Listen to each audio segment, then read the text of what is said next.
Hello, fellow risk takers, and welcome to my worst investment ever. Stories of loss to keep you winning. In our community, we know that to win in investing, you must take risk, but to win big, you've got to reduce it. Ladies and gentlemen, I'm on a mission to help 1 million people reduce risk in their lives. And that mission has led me to create the Become a Better Investor community, where you get access to the tools you need to create, grow, and protect your wealth. Go to myworstinvestmentever.com right now to claim your spot.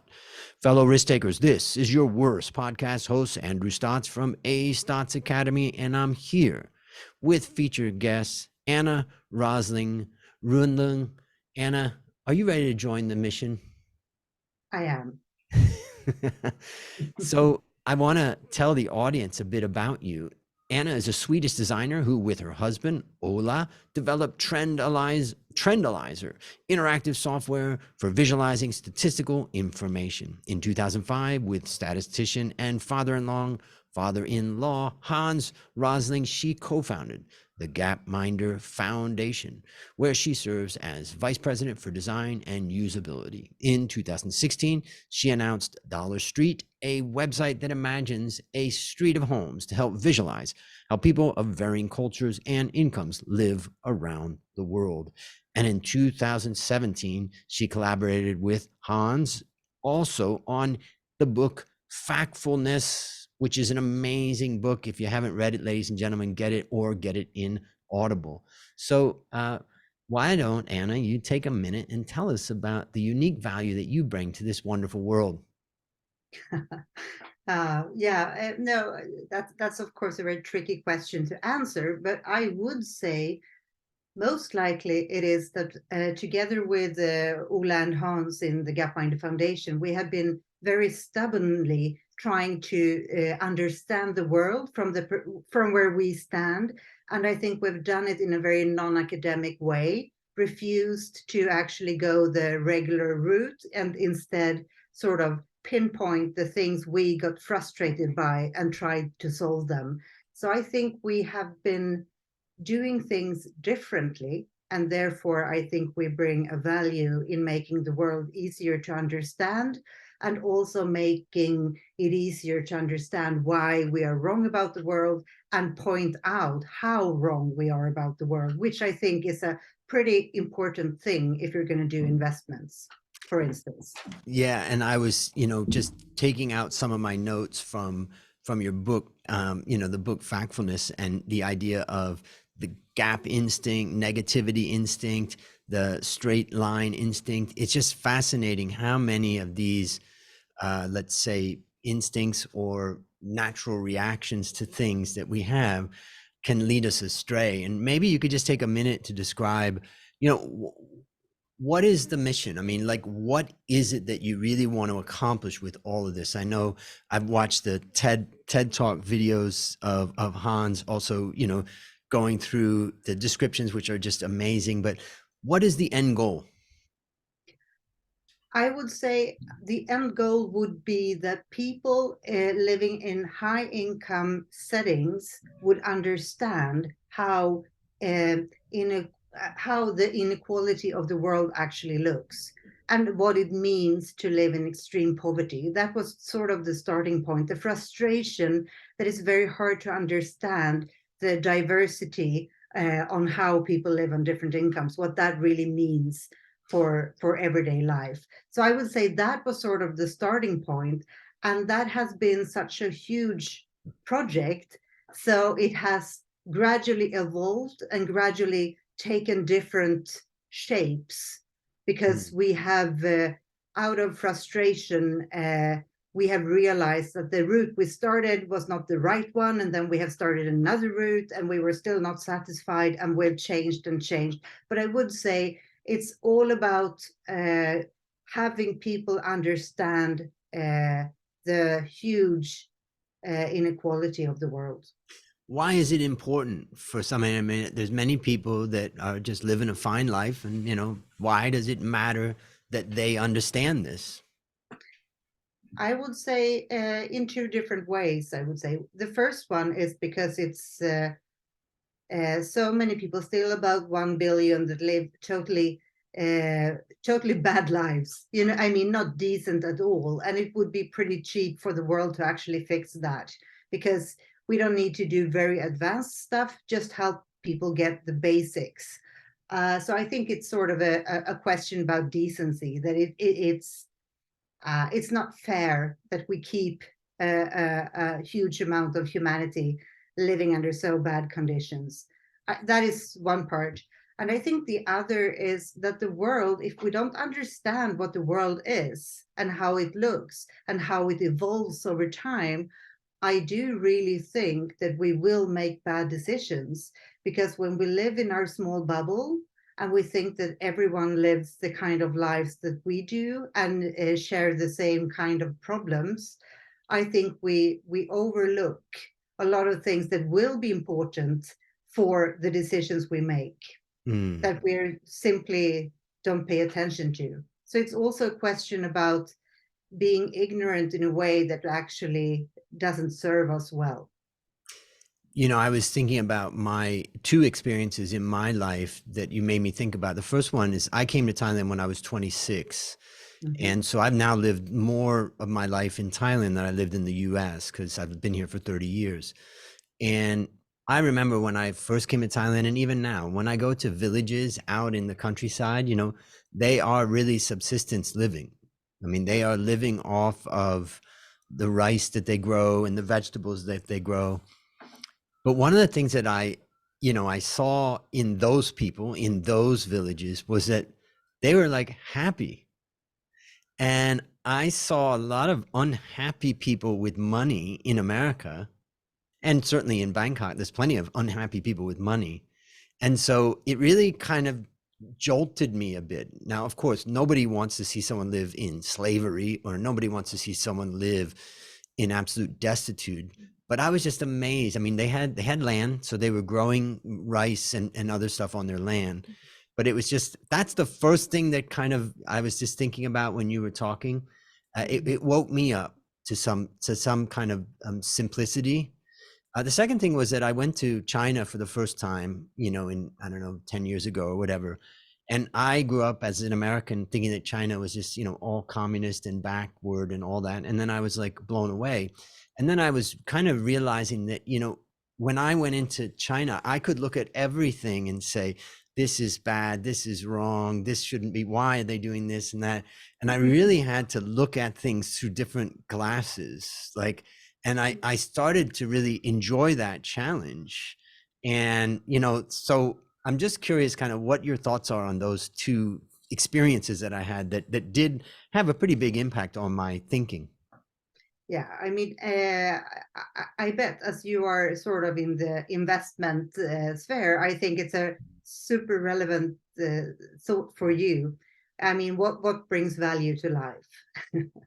And of course, I would say money take you a bit, but it doesn't take you all the way. And I think, of course, we have a lot to learn from people living lives that are not so totally what can you say, where we're not just consuming and consuming and consuming in a fast pace, because that might not be the route to happiness. Though if you look at all these kinds of surveys where you check who are the least satisfied with their lives, you all the time see that people living in low income countries or people being really poor are less satisfied with their lives than people that are wealthier.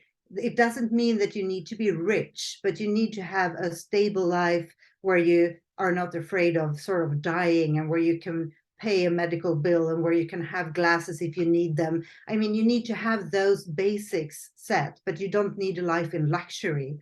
So I think when we see people living what we seen, what for us seemed to be like a laid back countryside life where they spend time with family and friends, I think we don't really see all the struggles they have.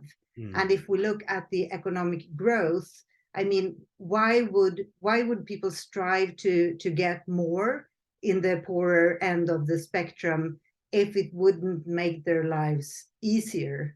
to deal with. So I would say, I think when we talk about that happiness spectrum, I think the absolutely poorest, they need to get richer so that they can concentrate on living rather than sort of stay away from dying. And in the richest end, where I bet you and I are, I would say we should perhaps downplay the role of money and consuming, because we will not get more happiness out of it, maybe. So that I would say with my main take, and that I think in the project Dollar Street that I've been working on, it's all about trying to look at the economic level people live on an international scale that is the scale is the same for everyone, basically. And we can see, if we look into homes on the same income level in different countries, and we can see that they are basically having their lives and their things in somewhat the same order and somewhat the same steps. So when you get some more money, then you will start investing in sort of the same things. Doesn't matter if you're in Asia or if you're in Africa or if you're in Europe or America, you will sort of walk the same path as you get more income. And I think that is pretty interesting, because I think we try to make sure that we have our lives organized as well as possible. And I think that's an overall human struggle that is pretty much the same everywhere. One of the other questions I had is, how do you reconcile, like, if I look back in America, so much has changed in America compared to when I was there. But, they talk about inclusivity, and they talk about, treating people, fairly and nicely and all that. And then when you see what's going on, for instance, in Ukraine, and then you see the fact that, from the US side, the most powerful force in the world could stop this really fast by talking, like negotiating, discussing, having a dialogue. And they just refuse to do that, at least up until now.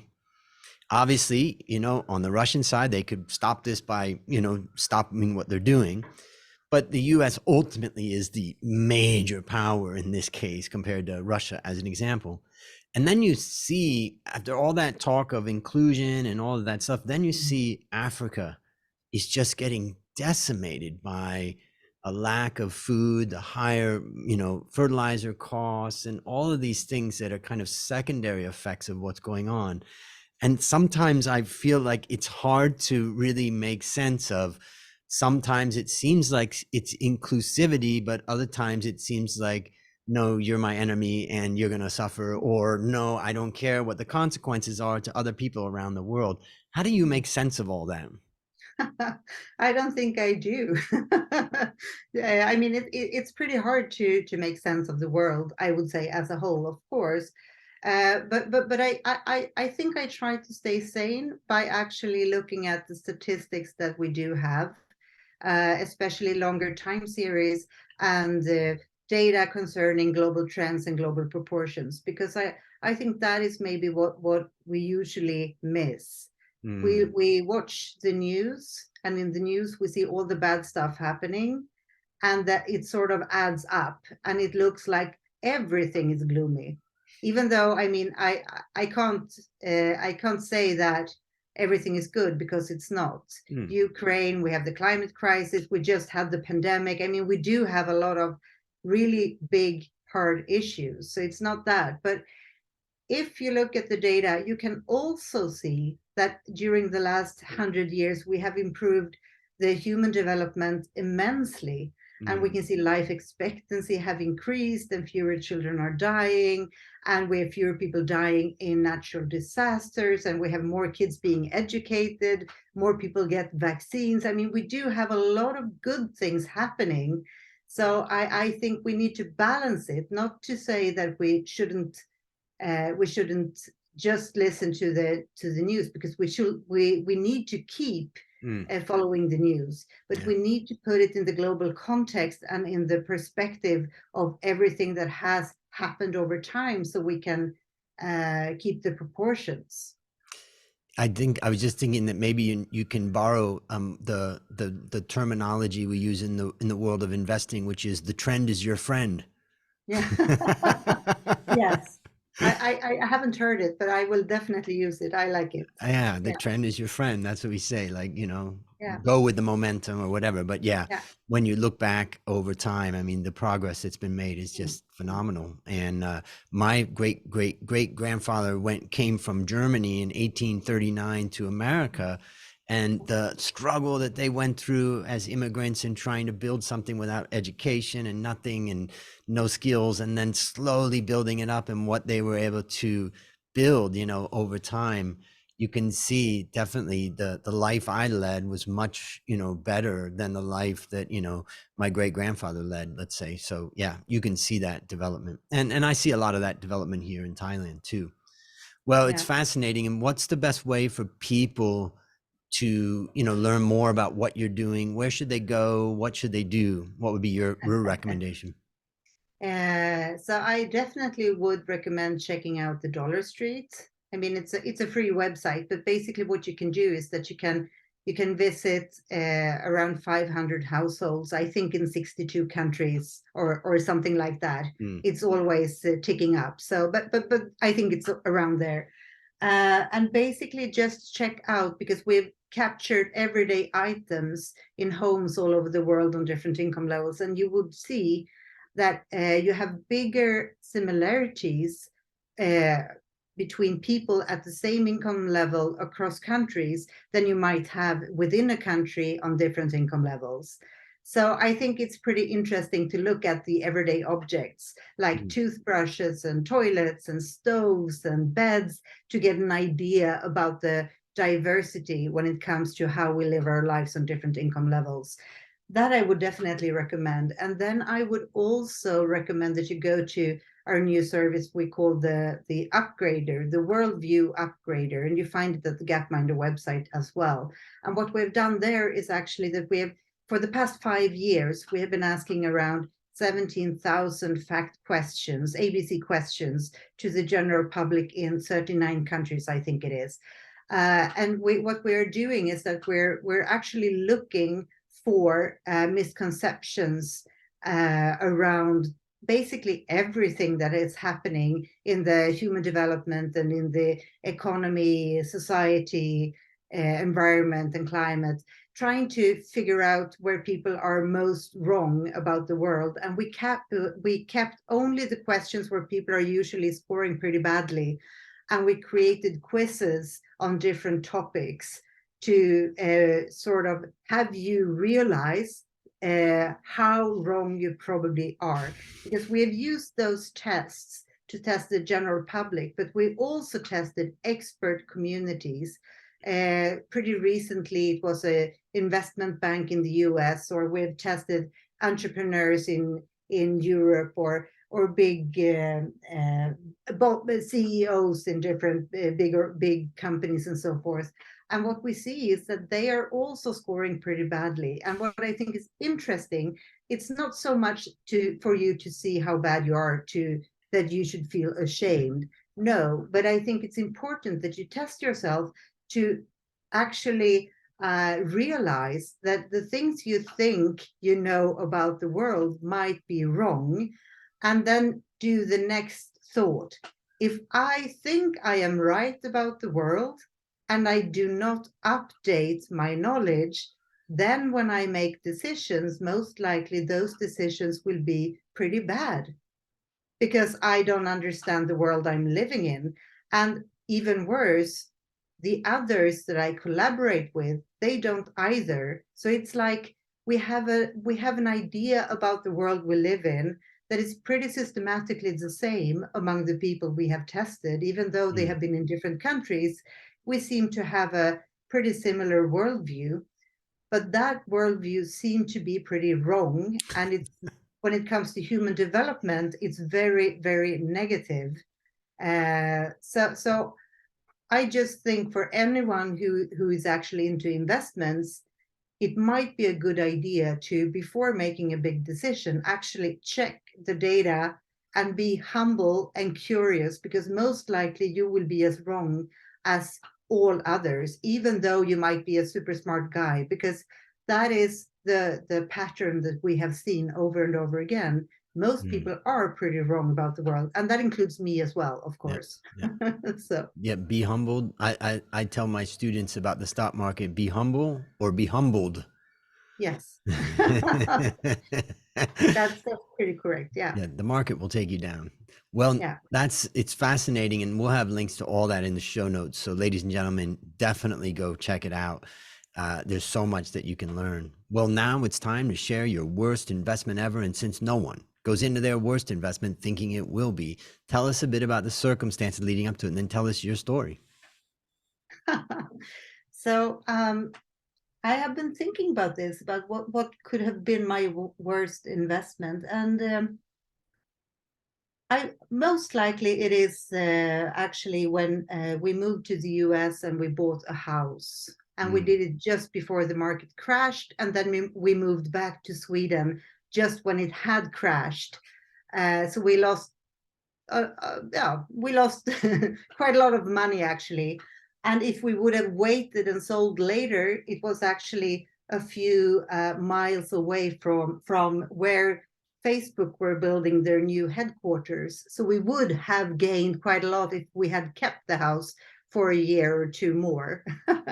So that might have been like one of the biggest missed opportunities, I would guess. And But what drove the decision to buy when you moved there? so that was pretty easy, I would say. We both, me and my husband, we started working at Google, and we were looking for a place to stay close to the office, and we had sold our apartment in Sweden, so we did have some cash to put in, and we did have the opportunity to borrow. And I would say we haven't been very good investors, in the sense that we were sort of thinking that if this becomes nice years we will have here, maybe we'll stay here forever, then let's go for it. And if it goes badly, then we will forget about it. So I think we we are not driven by the will of doing good investments. So we are not investing that much. And I think maybe that goes through the whole of my work life, because I don't think I have any regrets when it comes to anything else, because I have never been driven by the will of making good investments, because I have been driven by doing what I love to do and hope that it will work for now, and let's see what I have to do if it fails. Okay. And then I have, to my surprise, several times ended up in situation where I have gotten opportunities that I would have never had dreamt of, and I've gotten paid in a way that I never expected and never went for. So I think I feel I come from a home with a limited economy. Yep. And no one invested anything, I would say. We owned our house, but that's it, you know. Right. Right. So I think everything that is beyond surviving here and now just sort of puts some happy glow on my life now, but it's not something that I'm expecting will grow and that I will have my whole life. So I'm sort of enjoying what I have here and now, and I'm not very bitter. And I think in my whole work life, I've been driven by that. So basically, I don't feel disappointed that I've been striving to get a stable, secure, and well-funded life. Rather, I'm surprised every time something goes my way. So are there any lessons that you would take away from that experience? I don't know if it's a good lesson, but I can't imagine trying to do something I don't like.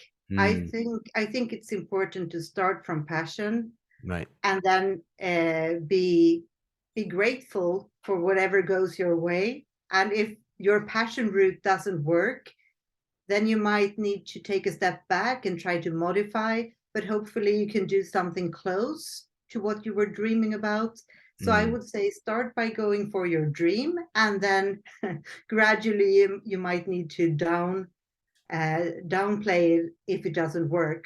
But I think very often we do the other way. We start by going for something stable and something secure and something prestigious, and then we're stuck in something where we're good, have a good pay, and it's hard to take a step back because you will lose so much that you have gotten comfortable having. So I think going the other way is better, because then you will be happily surprised Yeah. when you earn something, rather. Yeah.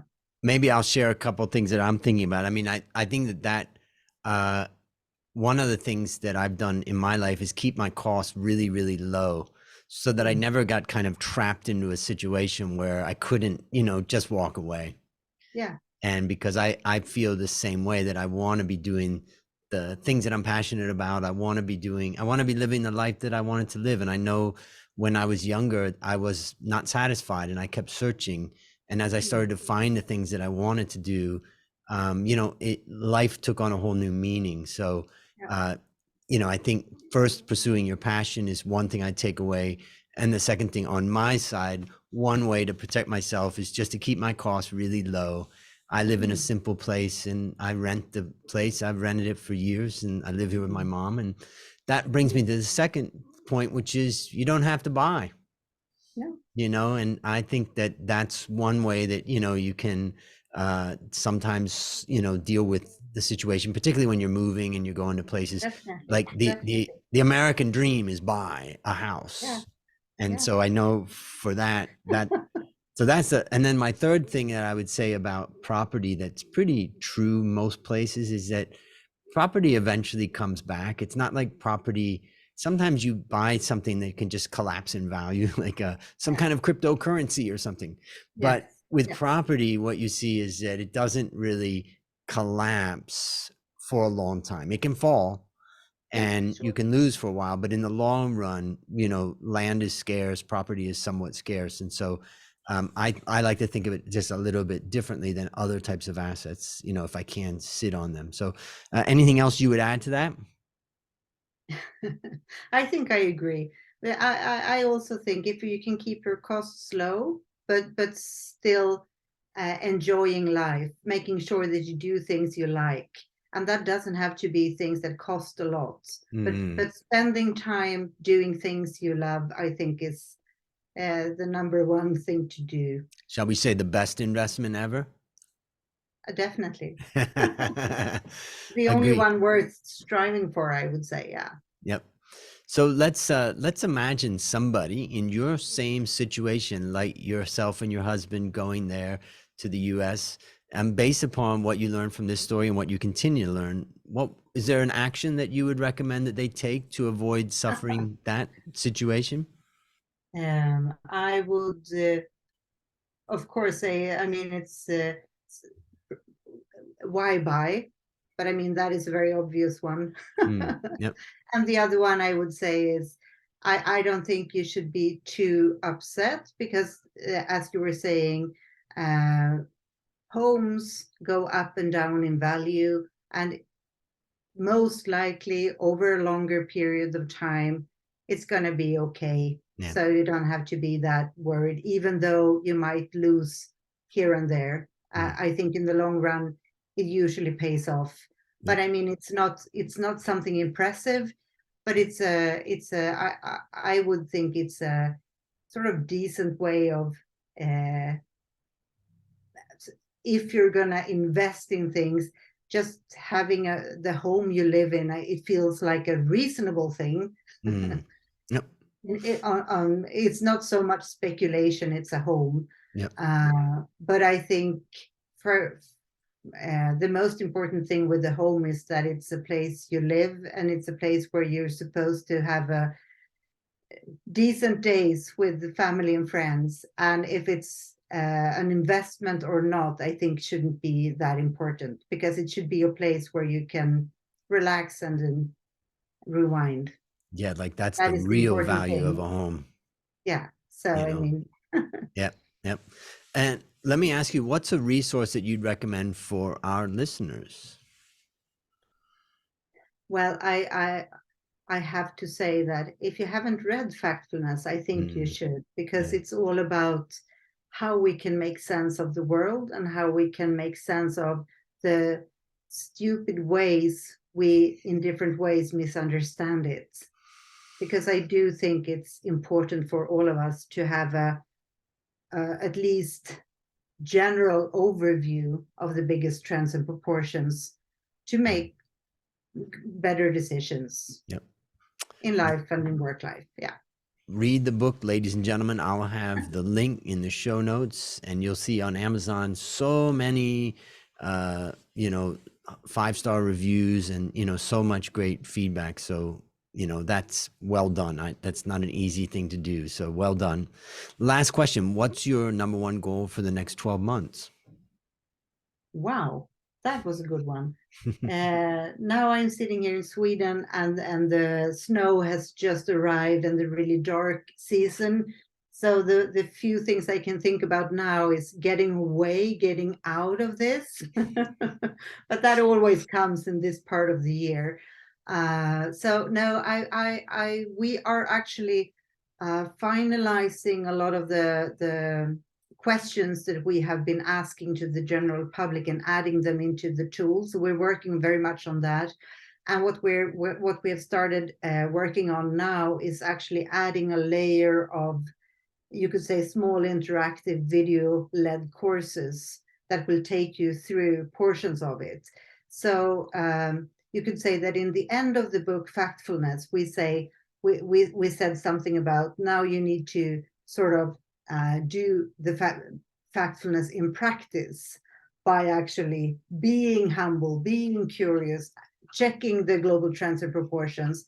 And I think the tool we're have developed now, the Worldview Upgrader, tries to be sort of the in practice thing where you can actually check your knowledge and you can upgrade your worldview.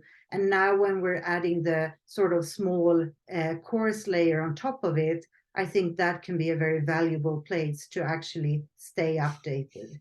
I think you're going to have a very busy 12 months. I think so too, yes. Hopefully with a little bit of sunshine. Well, listeners, there you have it. Another story of loss to keep you winning. If you haven't yet joined the Become a Better Investor community, just go to myworstinvestmentever.com right now.